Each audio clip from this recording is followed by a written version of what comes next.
And today, another non-electronic video from the Radio Mechanic.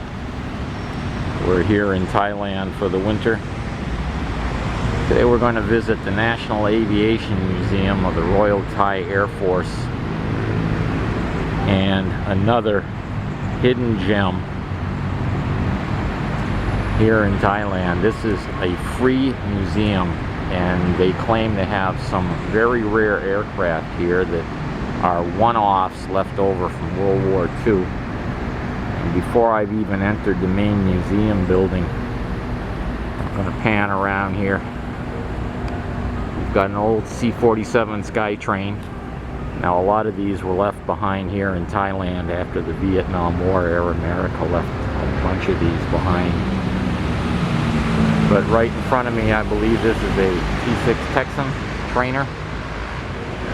And further down there, we have the unmistakable profile of the T-28,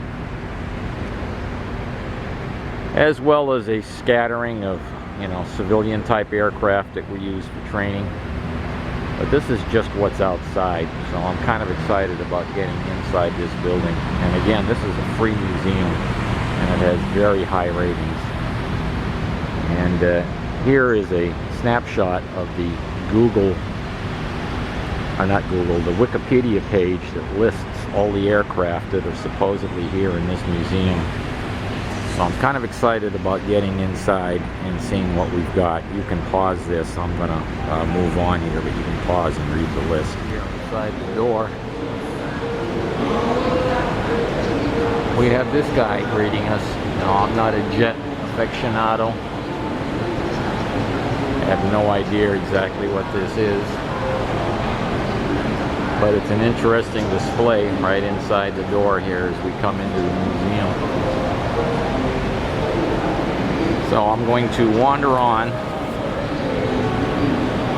and we're going to head on through. Here inside the entrance is a history of the first flight in Thailand and the history of aviation. Thailand was one of the early Southeast Asian countries to have flying available. Aircraft came here and demonstrated, and the Royal Thai Air Force very early on had aircraft.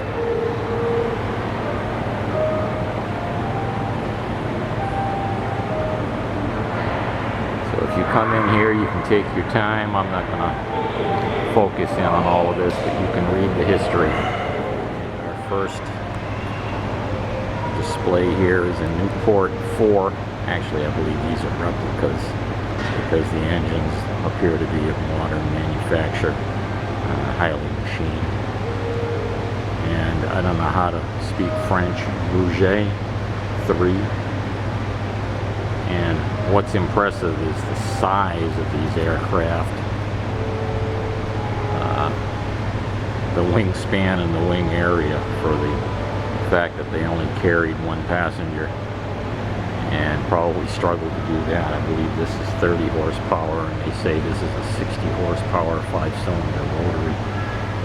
But the wing area is massive on these. Very large aircraft. And again, I'm not an aircraft expert. I just love looking at this old tech and trying to understand what it must have been like to fly in these in the early days. These, I believe, are Thai homebrew aircraft of the World War I era. After they had visited Europe. Sorry about the purple streaks. My camera does not seem to be dealing well with the high intensity lighting in here. Even though I have the shade over the lens. There's materials here that were used, homegrown materials. They bought engines like Bristol engines and built their own aircraft based on designs from Europe after they visited Europe. What's impressive is the massive size of the fuselage on some of these aircraft. I know it won't be coming through in the camera, but these are just impressively large airplanes. Now, I've been up close to the World War II fighters, similar to what you see over here, and some of those are quite large for single-engine airplanes, but considering the horsepower of the engines of the day, of course these planes were wood and canvas, you just don't realize, looking at photographs, how large and impressive these airplanes actually are. World War II, Japan occupied Thailand, and there were many air battles over Thailand. Those are the remnants of some Japanese Nakajima's engines and the remnants of a Ki-27 Japanese wing structure. Unfortunately, during the war, because Japan was occupying Thailand, we bombed the heck out of Bangkok. That's a P-51 Mustang oxygen tank. That's the remnants of the engine and the remnants of the propeller. It's okay. My panay, Kap. My panay. No problem. You can stay. That's a Curtiss Hawk 3. And I think this is the very first one of these I've ever seen. I don't believe there's many of these surviving.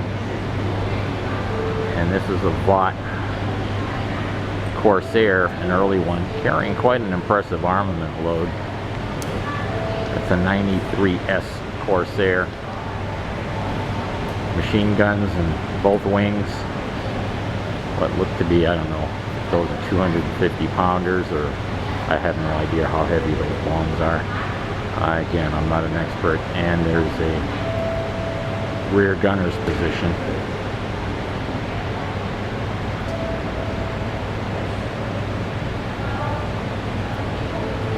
But again, I've never seen one of these up close and personal, the Curtiss Hawk. It's a name I've heard and seen photographs, but here's a real... The lighting here is not terrific, but this is an exceedingly rare F8F Bearcat, common Bearcat, which I have never seen in the flesh. I've seen photographs, I've read about them, but here's one in the flesh with a massive paddle-bladed propeller on it. Had to have had a lot of horsepower to spin that blade. Let's see what it says here. 2,100 horsepower. I don't know if this is going to come through. 2,100 horsepower. With a range of 1,100 miles. And these are one of those aircraft that earned a reputation for being able to absorb a ton of punishment and still come home. And this, I believe, F-85. I'm not a jet aficionado. Let's walk down here and see what this guy is. Again, I apologize for the lighting. F-84, F-84G.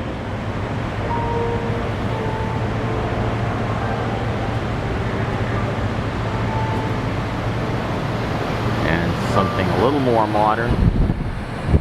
Excuse the wind noise. I'm walking by one of the air conditioning units. There's another F-84.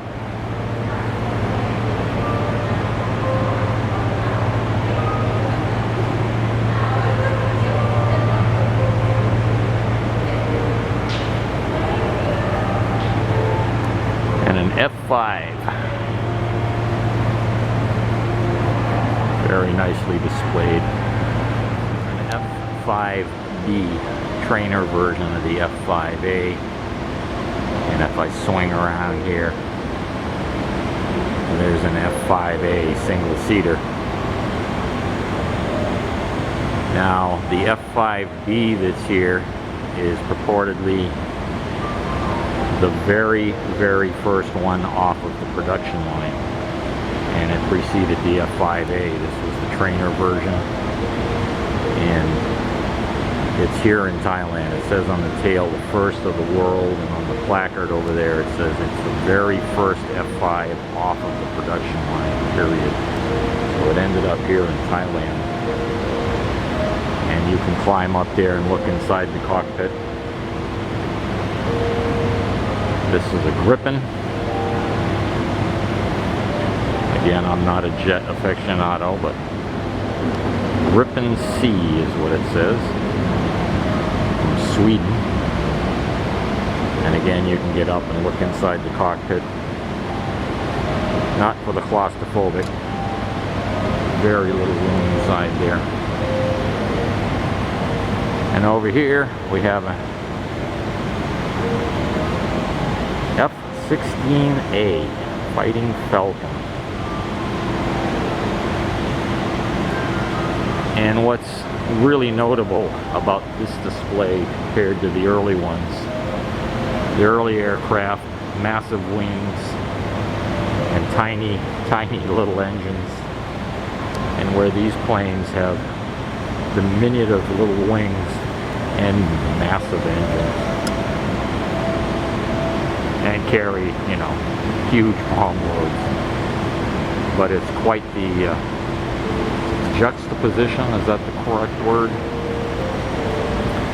Between the massive wing area and small engine era,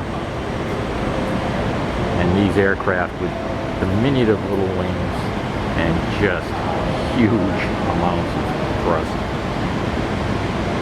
And again, not an airplane expert, please bear with me. How well this is going to come through. The lighting here is in my face, not behind me. This is the 20mm cannon, one of two in the F5. And up here we have the business end, or ends if I go up a little bit higher.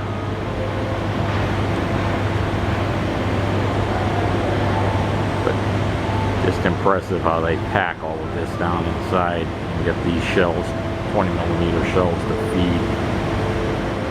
Outside, that's, I believe, the T6 Texan. I don't know exactly what this is. I think this is a Cessna Tweet, they call them. Not sure. A jet trainer. Of course, the unmistakable T-28.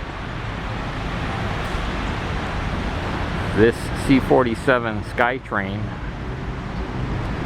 which has mock-up engines in it at this point, is sitting on what appears to be a full motion simulator of some sort, or a motion simulator, which doesn't appear to be in operation. There used to be one of these sitting on top of a building on cockpit, and I know I'm not pronouncing that correctly. It's an island just north of Bangkok on the Chao Phraya River, and again, I know the pronunciation is wrong.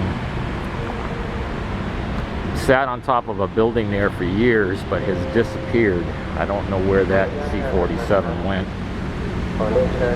When I was in the military in the 70s in Chonburi province, specifically, I was at Sattahip, and there were many C-47s in all states of disrepair in that area. They were everywhere, scrap yards, they were at the airport, everywhere, and those appear to have seem to have disappeared as well. And it's kind of a shame this isn't operating. This aircraft looks familiar to me.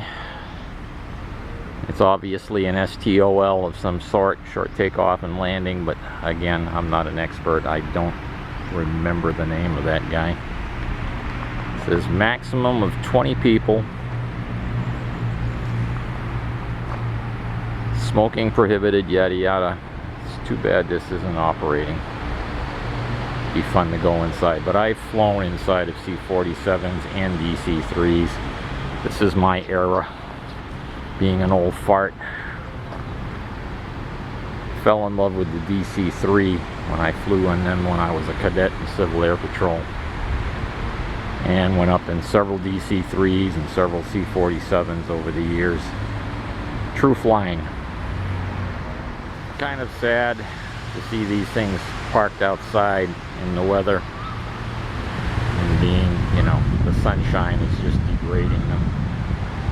But there's only so much room inside the buildings. Only so much they can put under cover, I guess. But it's still an enjoyable sight to come here and see these old planes.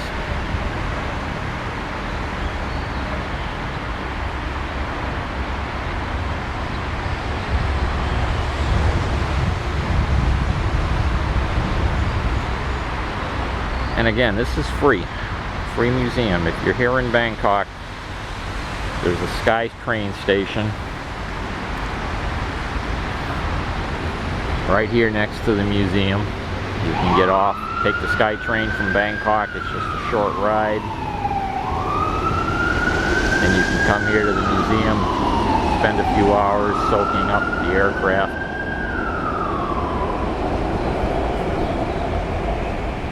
Today is a beautiful day. It's probably mid-70s and the sun's obscured by clouds. So it's quite pleasant to be outside here walking around. Thailand can be incredibly hot during the rainy season. Incredibly wet.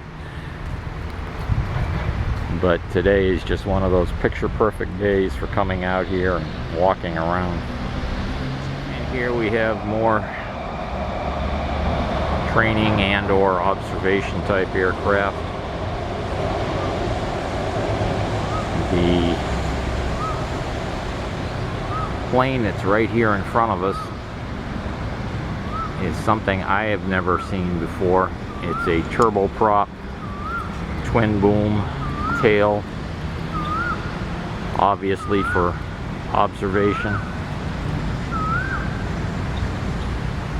But somebody out there is going to know what this is, and drop it in the comments, please. I've never seen this. Single pusher prop, turboprop. Over here we have a V-tail Bonanza. Instantly recognizable by the tail configuration.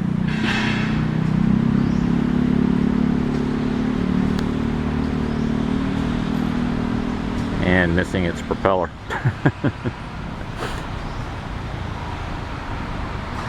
It's sadly degrading in the UV.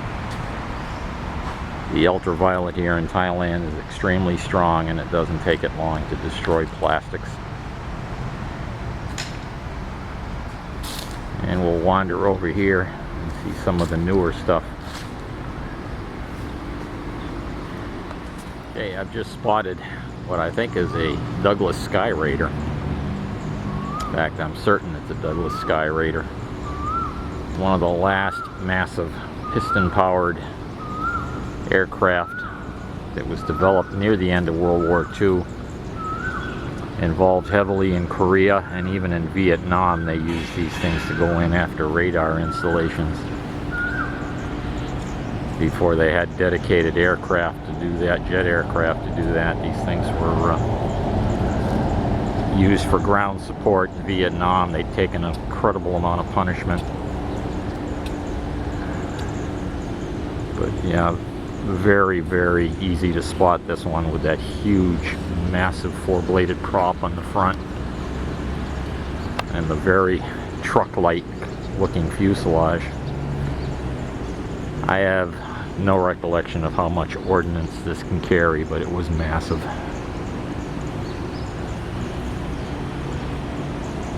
And used, I think, extensively in Vietnam until they came up with suitable jet aircraft.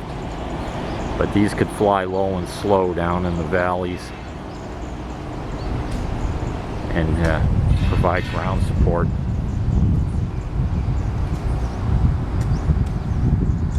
And again, this museum is free, folks. You can come in here and wander around to your heart's content.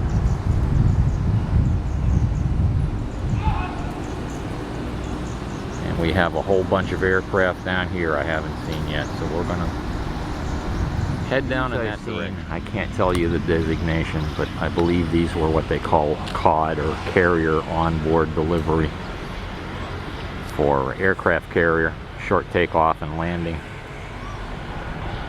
But over here, I've never seen this one before.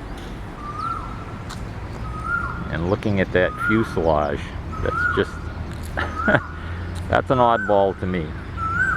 Twin tail boom design, twin turboprop. I have no idea who makes this, but very, very unusual fuselage design. Somebody out there can fill me in on what this guy is. I'd appreciate it. We'll put it in the comments down below.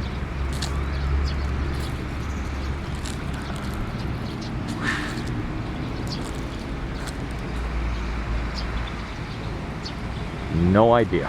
Here we are inside of another building, which the sign said no entry, but the guard told me to go ahead on in.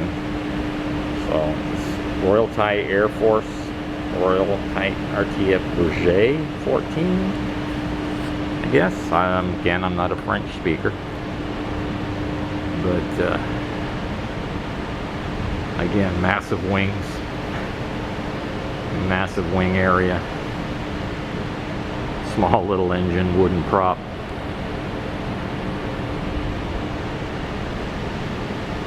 There's quite a display of different engine types. Some opened up so that you can inspect internal construction. Always been fascinated by radial engine construction. Flat 6.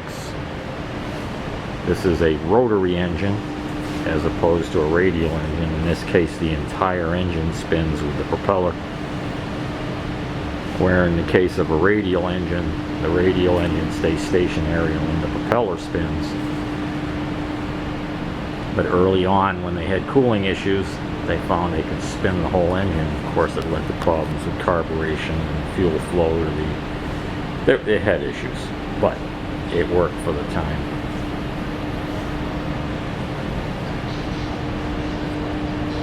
Some more observation aircraft.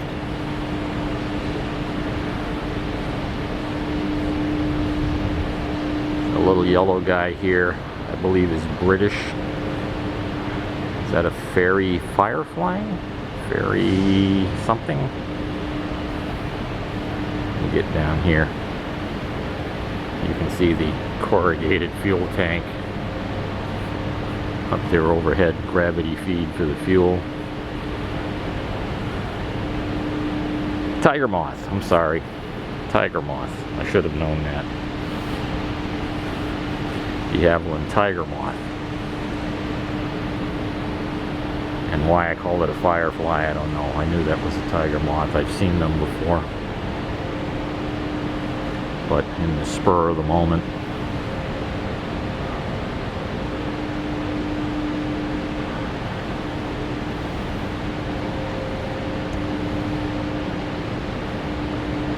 Ki-55. This is Japanese, looking an awful lot like a T6. In fact, I wouldn't be surprised if it was a copy. What does it say? This one on display is one of 2 Ki-55s left in the world. The other one is in Beijing, China, which you'll probably never get to see. Who wants to go to Beijing anyway? Spent enough time in China, I don't want to go back. Wow. One of 2 left in the world, people. And it's here in Thailand.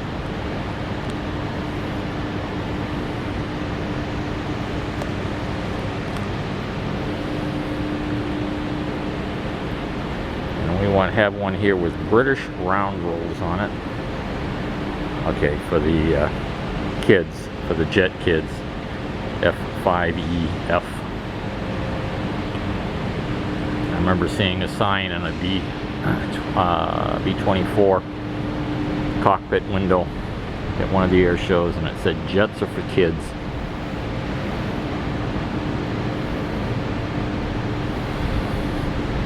Fixed undercarriage. This must be an early aircraft.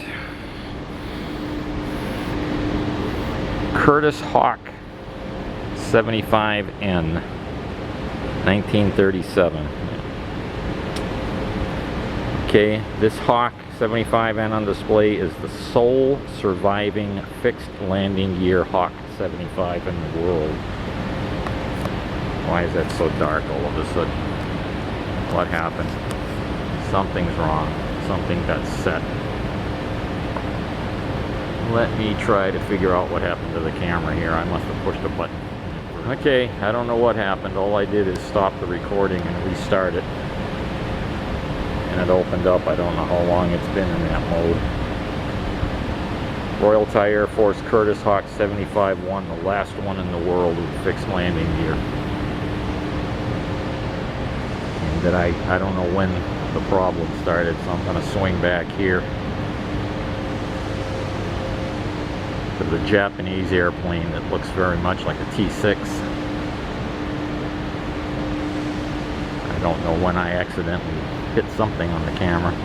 A Ki-55 Takakawa.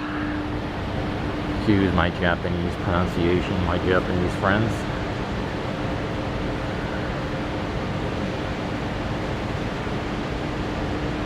Another F5.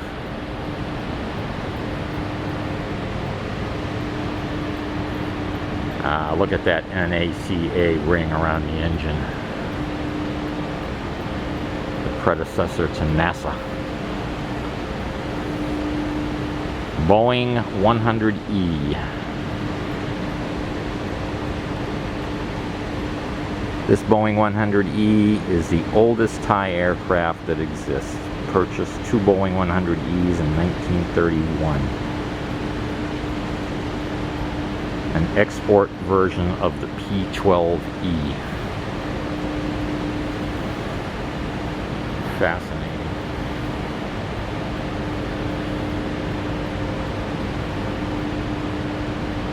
Who would have expected to come to Thailand and find all of these rare aircraft in a museum where they're well kept and no entrance fee? And I keep stressing that I'm going to drop a donation in the donation box as I head out the door. I would have happily paid $12 or $15 to come in here and wander around today.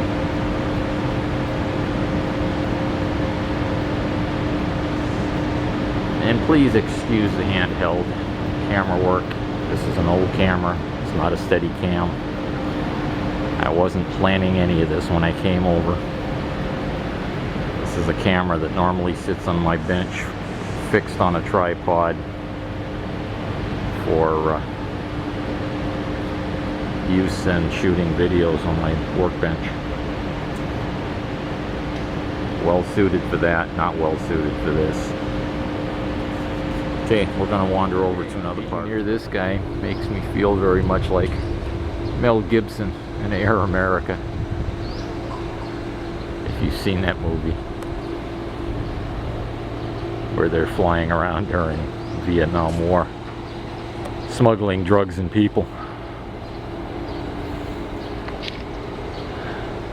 And I believe this one's open. You can go inside.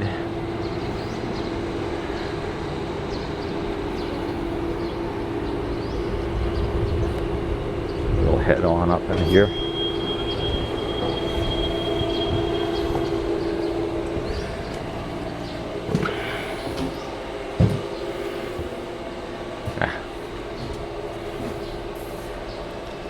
Full of steam gauges.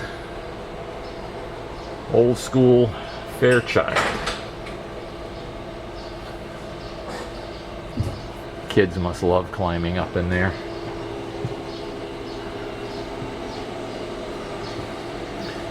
And your cargo hold. First class seating, of course. Cables where you would tie your parachute off to before you ran out the back and leapt out the big hole.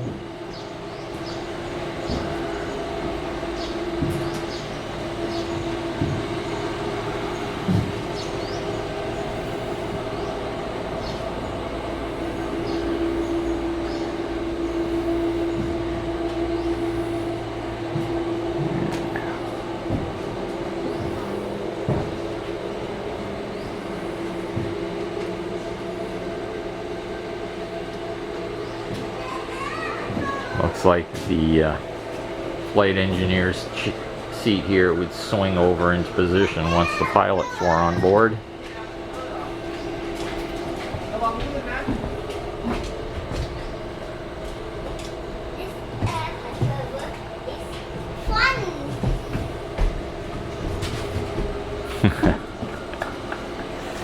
And a youngster enjoying the view. Sawadee krap.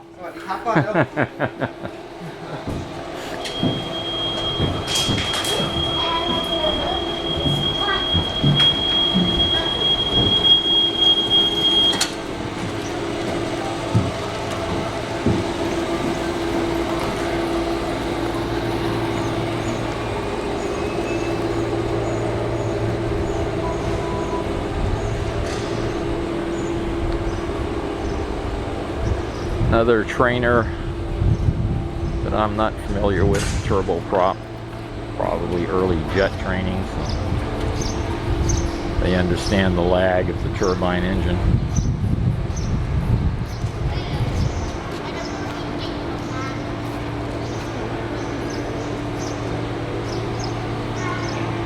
An adducted fan. Oh, what do we got here? Pilatus PC9. And again, pronunciation's wrong, I'm sure. Oh, sorry about the fast camera swing.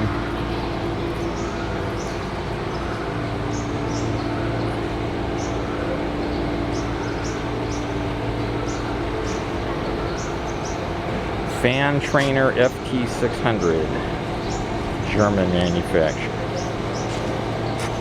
You can pause that, read the nomenclature. Looks like we have a second version of the same one, T-tail, ducted fan.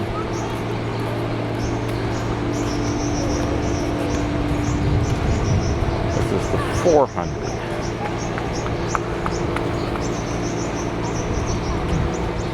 Okay, 420 horsepower engine. Then I wonder if the 600 is a 600 horsepower engine. Yes, it is. FT600 with a 650 horsepower engine. So we have a 450 horsepower and a 600 horsepower version. And I know people out there are laughing at my ignorance of these types, but so be it.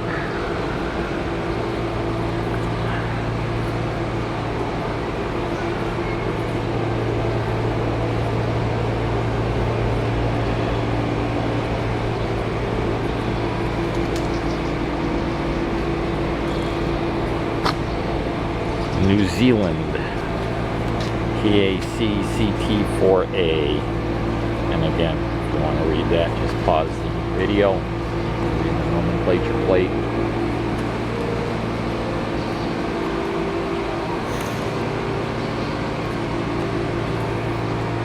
There's no nomenclature here, so I can't tell you exactly what this is. Looks like a 172, but again, I'm not an expert.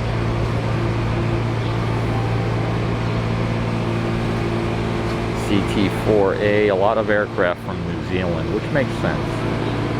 They're pretty close.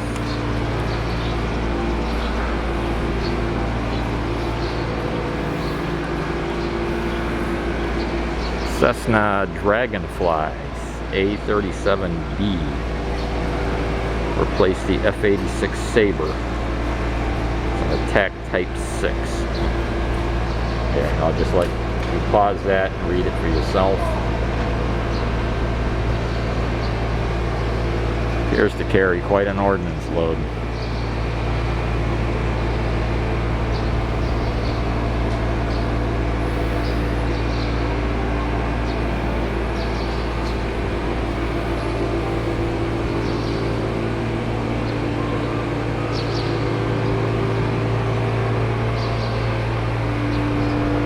I'm just kind of letting the camera run its course here as I walk down through OV-10C Bronco.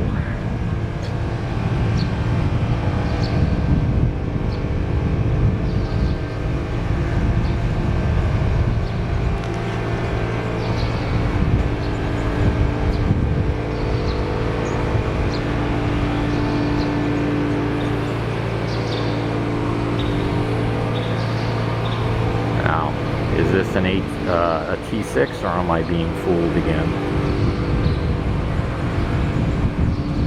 No, T6F Texan. This is a T6 Texan. In much better condition than the other one, although the UV has gotten to the Lexan.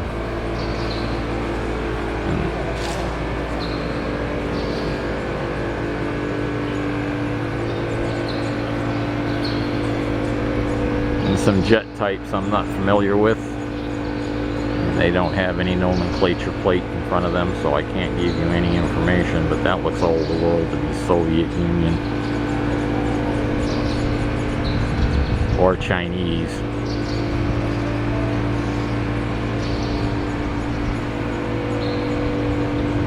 And I think this will be familiar to most of you.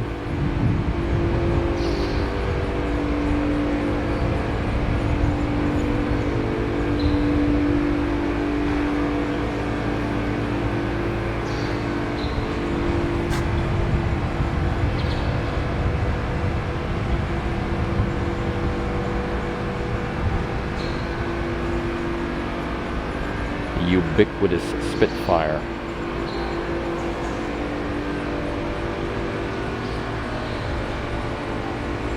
With its V12 Allison.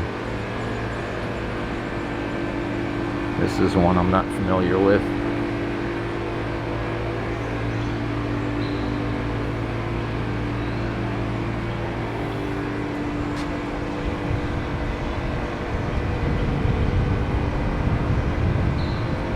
Again, pause it and read it.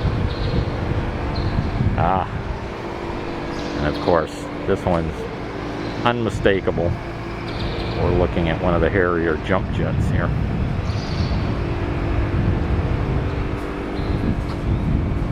Even though there's no nomenclature plate, it's almost impossible not to recognize this guy with its swiveling nozzles.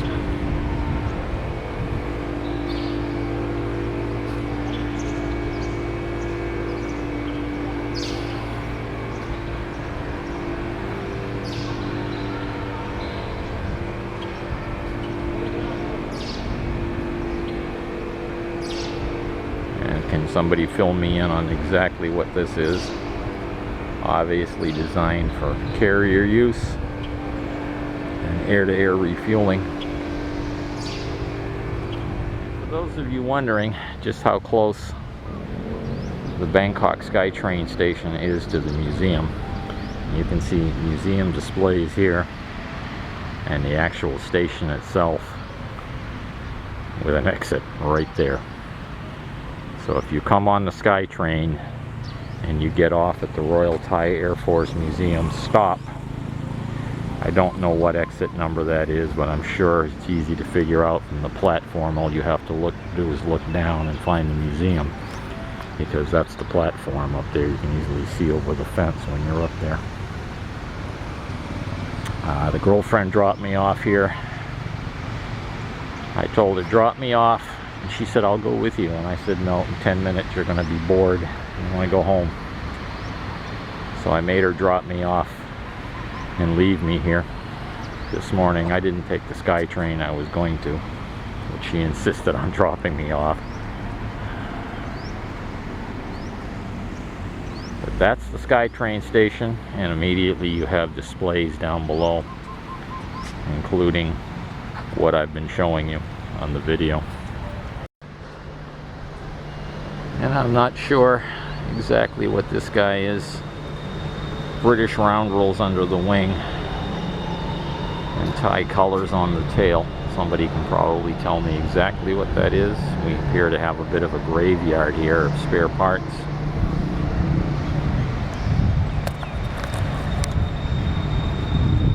This gull-wing plane, I'm having trouble coming up with a name. I've seen it, I know it's on the tip of my tongue, but I can't come up with a name.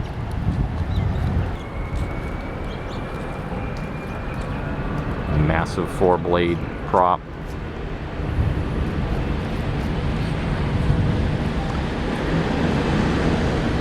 Some little air-sea rescue plane that I'm not familiar with. Obviously amphibious. And obviously the flight surfaces are in disrepair.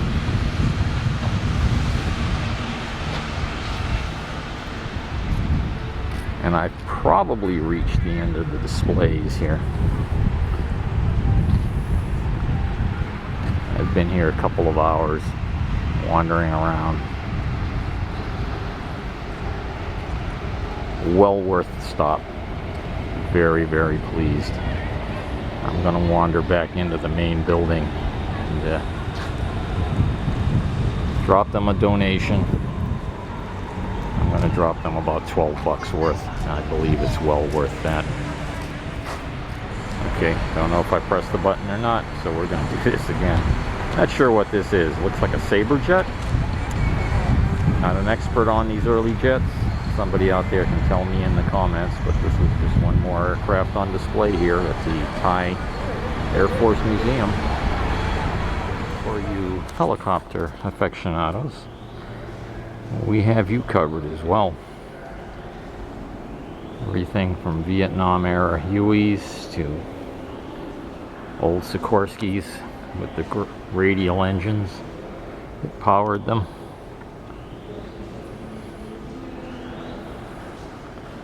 There's a fair selection in here. There's a twin rotor.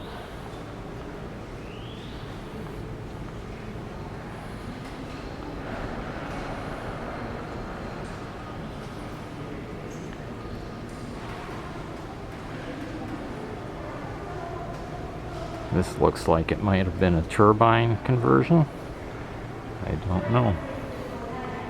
Again, not a helicopter expert, but I know this has a big radial engine in the nose. I know that's a Sikorsky.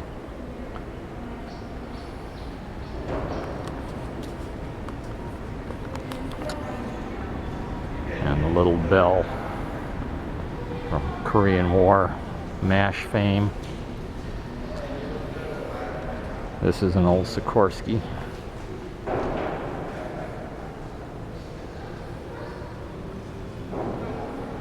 I'm 99% sure. You can see the collector for the exhaust in there.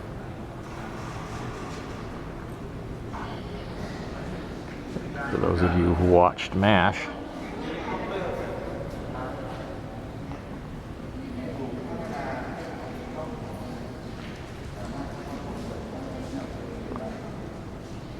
so we've got you covered. Come on in and check this place out.